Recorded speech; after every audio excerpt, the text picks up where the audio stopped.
Hello, everyone. I want to welcome you to our thermodynamics class sessions.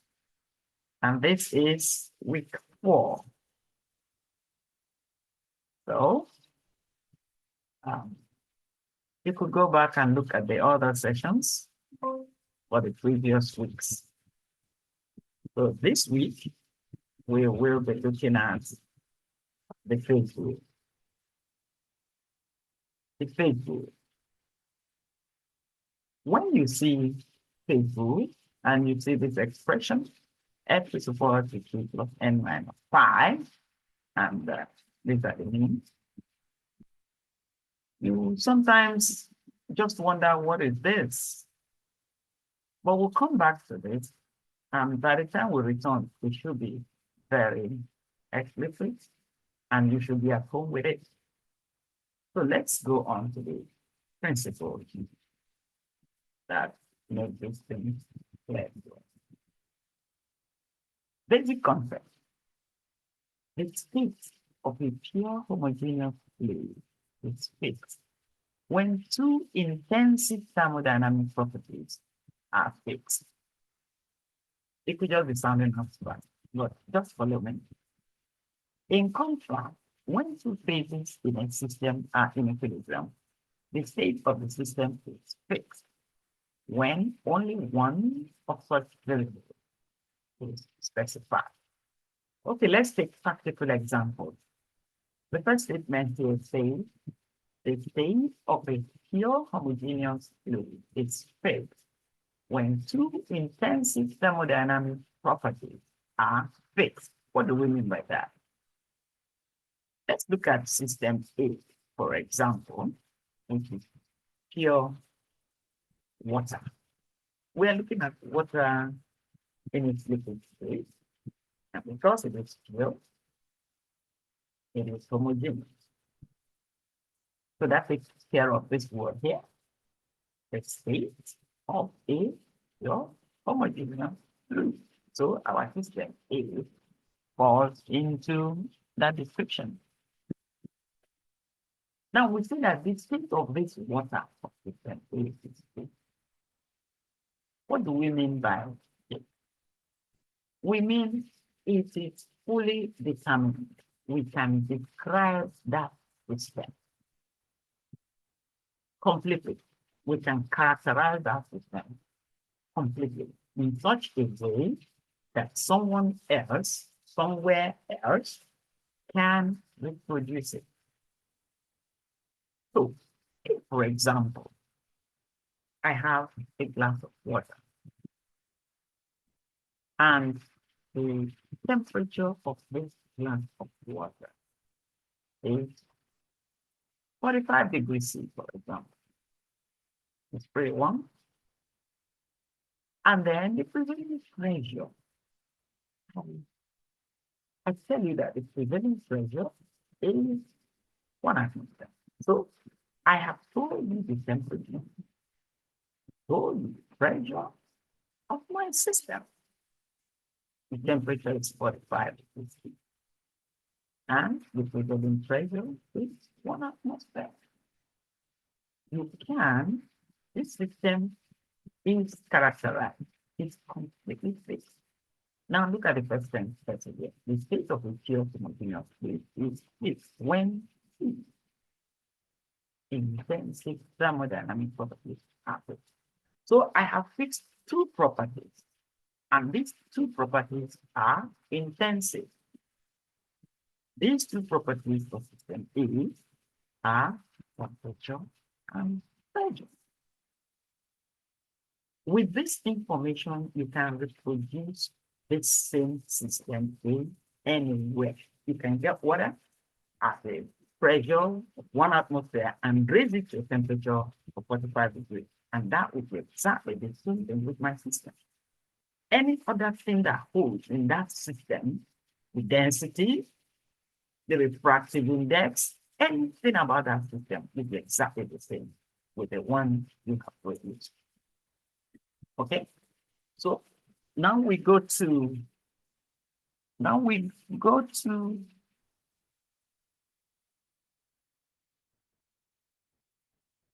Sorry, just, okay, let's continue. So now we go to the second system.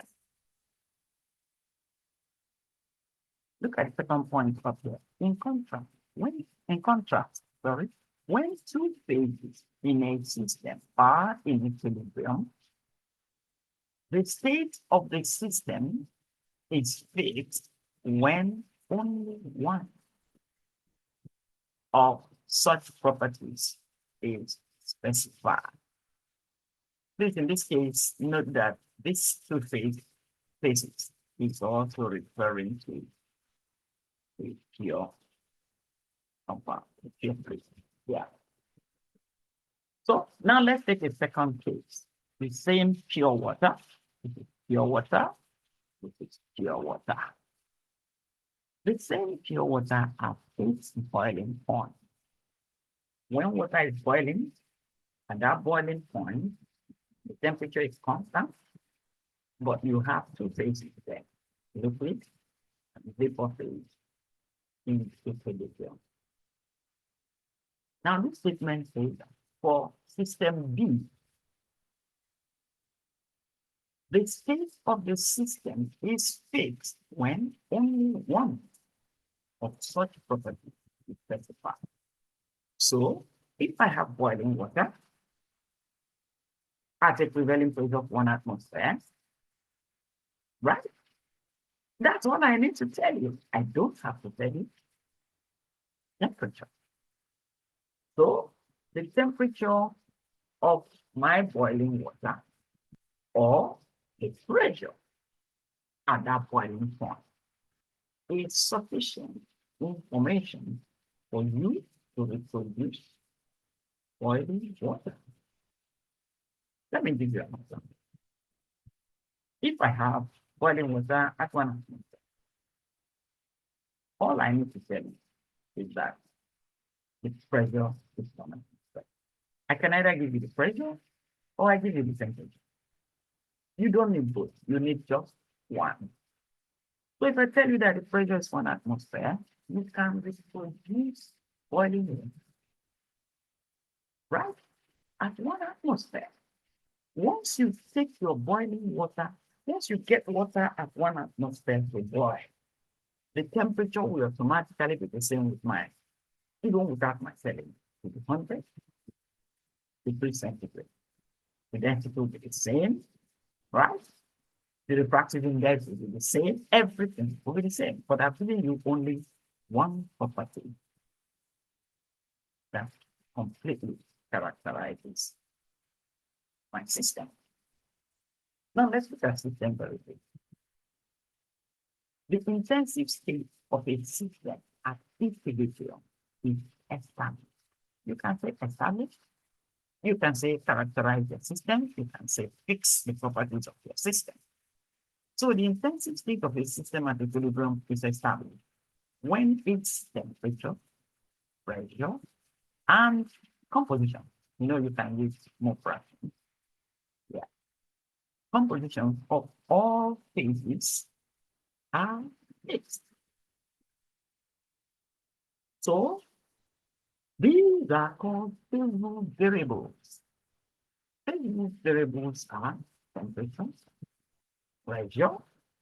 Then if you have like the boiling water that has two phases, in the liquid phase, if you had more than one component, then you need the composition of the liquid. Then you also need the composition of the vapor phase. All we need to make up the phase rules. Now, these are called phase rules variables, but they are not all independent, right? Some of them are independent, then the others are dependent on the independent ones. So the phase rule gives the number of variables from this set of temperature, pressure, and composition of the phases. It's a set. From this set, which must be arbitrarily specified. Those are the independent ones, in order to fix all remaining variables. So, like I told you in this system B now, once I tell you that I have my system is pure water at its boiling point, all I need to tell you or to give you is pressure. So you go to that pressure and create boiling and the temperature and all other variables. So fixed system, when we say a system is fixed, it just means that it is fixed. Somebody has enough information from the textbook to reproduce that system. And all the preceding variables will be the same with the original system. So now we can get back to the textbook. This is Facebook. This F is degree of freedom. How free you are to arbitrarily take anything dependent. That's the degree of freedom. This is a constant. And is the number of constituents in your system. So for the pure water, we have been dealing with M equals to 1. And then 5 is the number of phases present. So for our pure homogeneous water system A, you can see that N would be 1, 5 would be 1, so F is equal to 2. So we only needed 3 variables to be specified arbitrarily. And then the system can be reproduced and all of that variables are fixed. Okay? So we will, before we conclude, let's come back here and do a little exercise. For this system D, it is pure water, it's at its boiling point, so you have to face it.